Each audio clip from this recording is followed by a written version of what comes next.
Bismillahirrahmanirrahim. Assalamualaikum warahmatullahi wabarakatuh. Baiklah, kita teruskan. Standard kandungan 1.1 iaitu mendengar dan memberikan respon semasa berkomunikasi dalam situasi formal dan tidak formal.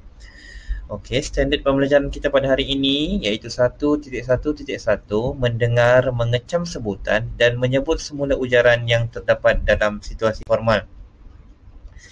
Objektif pembelajaran kita pada hari ini adalah nanti di akhir pembelajaran murid-murid akan dapat mendengar, mengecam sebutan dan menyebut semula ujaran yang terdapat dalam situasi formal secara individu. Baiklah, kriteria kejayaan kita pada hari ini adalah mendengar, memberikan respon dan melengkapkan ujaran yang terdapat dalam situasi formal secara individu. Jom kita belajar. Baiklah, kemahiran mendengar dan bertutur bagi mata pelajaran Bahasa Melayu tahun 5.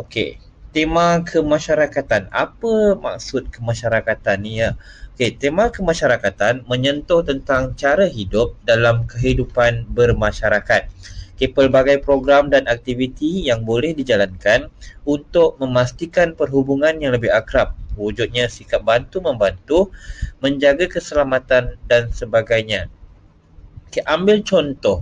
Dalam komuniti sesebuah sekolah, kita ada Persatuan Pengakap, kita ada Persatuan Bulan Sabit Merah Malaysia, Puteri Islam. Jadi apabila kita ingin melakukan sesuatu kerja, contoh minggu kerja, kita akan bermula dengan mesyuarat, kemudian kita ada mendapatkan kata putus daripada mesyuarat tersebut dan juga perancangan aktiviti-aktiviti yang dijalankan. Jadi begitulah juga yang dilakukan di dalam komuniti sesebuah masyarakat. Di dalam paparan yang sedang cikgu berikan kepada kamu, untuk aktiviti ini, yang pertama kita akan membaca teks perbualan, kemudian kamu akan mendengar sahaja apa yang saya akan perkatakan, dan juga kamu perlu memahami maklumat yang terdapat di dalam perbualan. Sila rujuk buku teks kamu. Unit 1 Masyarakat Penyayang. Situasi 1. Rakan Taman. Encik Nazri, bapa Afifi sedang menghadiri mesyuarat penubuhan Rakan Taman Seri Damai. Tempatnya kat mana? Taman Seri Damai. Mesyuarat yang sedang berlangsung adalah mesyuarat penubuhan Rakan Taman. Encik Nazri berkata, penubuhan Rakan Taman adalah untuk mengeratkan jalinan kerjasama dalam kalangan penduduk. Pelbagai aktiviti kemasyarakatan akan kita laksanakan seperti program Bank Rezeki Bergerak dan projek Alam Hijau. Aktiviti ini bagi meningkatkan kemajuan penduduk di Taman Seri Damai. Adakah semua anggota bersetuju dengan penubuhan Rakan Taman ini? Ya, kami bersetuju. Saya akan memuat naik iklan pendek penubuhan Rakan Taman dalam laman Facebook Taman Seri Damai. Jadi apa yang dapat kita perhatikan di sini? Ini adalah satu mesyuarat khas, yang dibuat bertujuan untuk menubuhkan satu penubuhan iaitu Rakan Taman. Penubuhan Rakan Taman ini ada tujuan dia. Ada sebab kenapa diwujudkan. Jadi apa tujuan dia? Tujuan dia adalah mengeratkan jalinan kerjasama. Di samping itu juga mereka akan dapat melaksanakan pelbagai program. Contohnya seperti program Bank Rezeki Bergerak dan juga projek Alam Hijau. Seterusnya, dalam situasi 2, kita terdapat 3 orang murid lelaki ataupun kanak-kanak lelaki. Kita akan melengkapkan dialog yang diberikan. Saya akan bimbing kamu untuk melengkapkan dialog. Kemudian nanti kamu akan mengujarkan semua dialog yang telah lengkap. Afifi, kita anggapkan itu Afifi ya. Jawatan Kuasa Taman Seri Damai akan menubuhkan Rakan Taman untuk mengeratkan hubungan masyarakat taman. Aktiviti ini aktiviti yang akan dilaksanakan seperti program Bank Rezeki Bergerak dan juga projek Alam Hijau. Jadi rakan Afifi ni dia kata pada Tinesh minta sampaikan tujuan penubuhan Rakan Taman semula.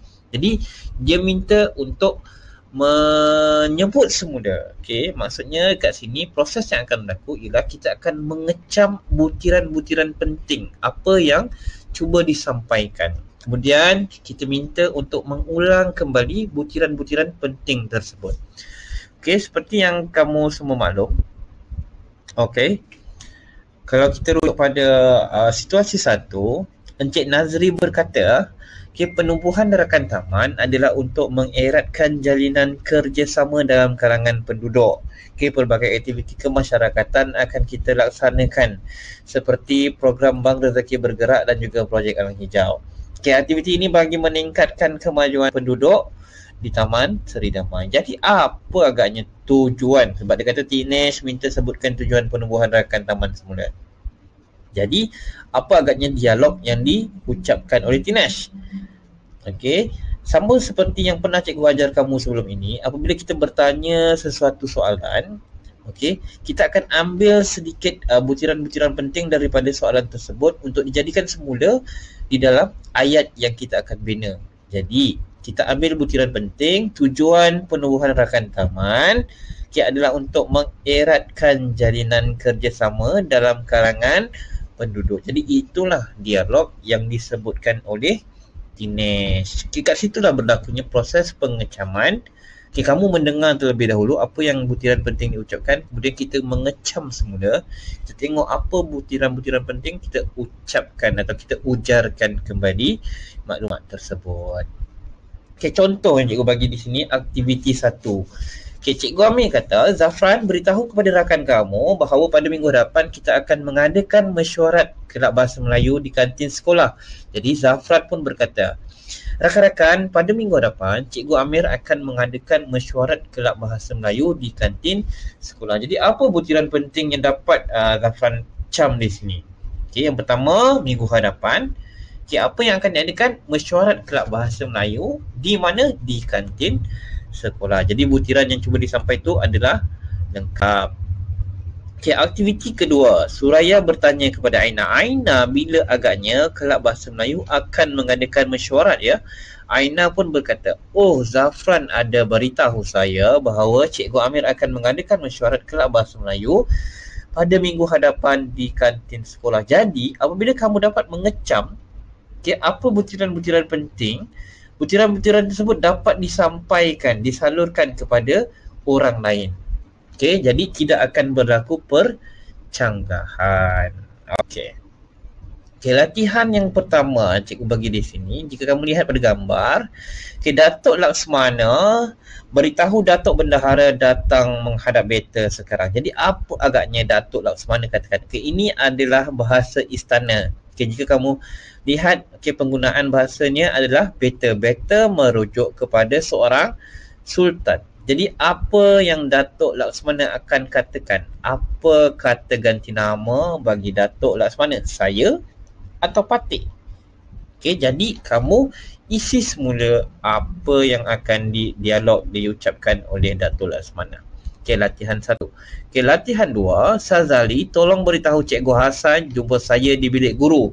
Siapa yang kata? Cikgu Harun. Dia bagi tahu pada Sazali. Agak-agak apa dialog yang cuba disampaikan. Latihan 3, Upin dan Ipin dia bertanya, apakah persediaan yang kamu lakukan sebelum menghadapi peperiksaan? Apa agaknya persediaan yang biasa kamu lakukan sebelum menghadapi peperiksaan? Seterusnya, Azmi, kamu belajarlah bersungguh-sungguh demi masa depan yang cemerlang.